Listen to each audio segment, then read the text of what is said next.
Have you ever looked at the map like this and wondered how do people actually create something like that? It looks complicated, right? But what if I tell you that creating a map like this can actually be much simpler than it looks? You don't need to be a professional cartographer, and you don't need to draw everything boundary by hand. Uh, and honestly, you don't even need to spend hours to creating everything from scratch.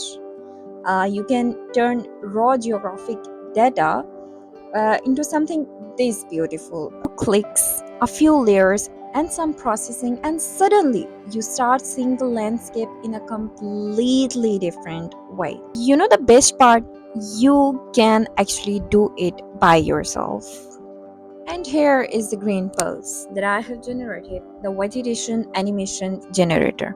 So let's see how it's gonna work. So basically, first of all, you need to select your country. So for now, I'm gonna select, for example, Nigeria, and I wanna do NDVI analysis. And for the starting and the ending year, the thing that you need to remember is you can do this for maximum 2 years. And if your study area is so small, then you can do it for multiple years, like 10 years or 20 years. But for now, I'm gonna do this for 2 years, that is 2003. And the frames per second I want is 10. You can also change it, you can increase them, you can decrease them as you want. And the GIF animation or the dimensions I want is 700, and I want the NDVI standards, and clicking on here will generate the animations. So here it's saying done. If it's giving you some error, then you need to change your ears over here. So this is showing my overall area. You can just untick this to see your study area shapefile over here.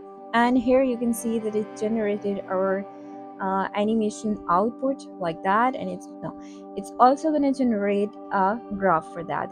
You can see that it's showing bigger values like that, so you need to do some scaling for the models. So let's ignore this for this time, and here is our NDVI animation. You can just click on there and you're ready to use animation to upload in any platform is will be over here. So here is it. You can just right click on it and save it wherever you want. So if you are working with the vegetation monitoring, environmental analysis, land cover studies, or simply want to explore how vegetation changes over time or looks like, this can make the whole process much more interactive and initiative. I'll see you in the next video. Bye.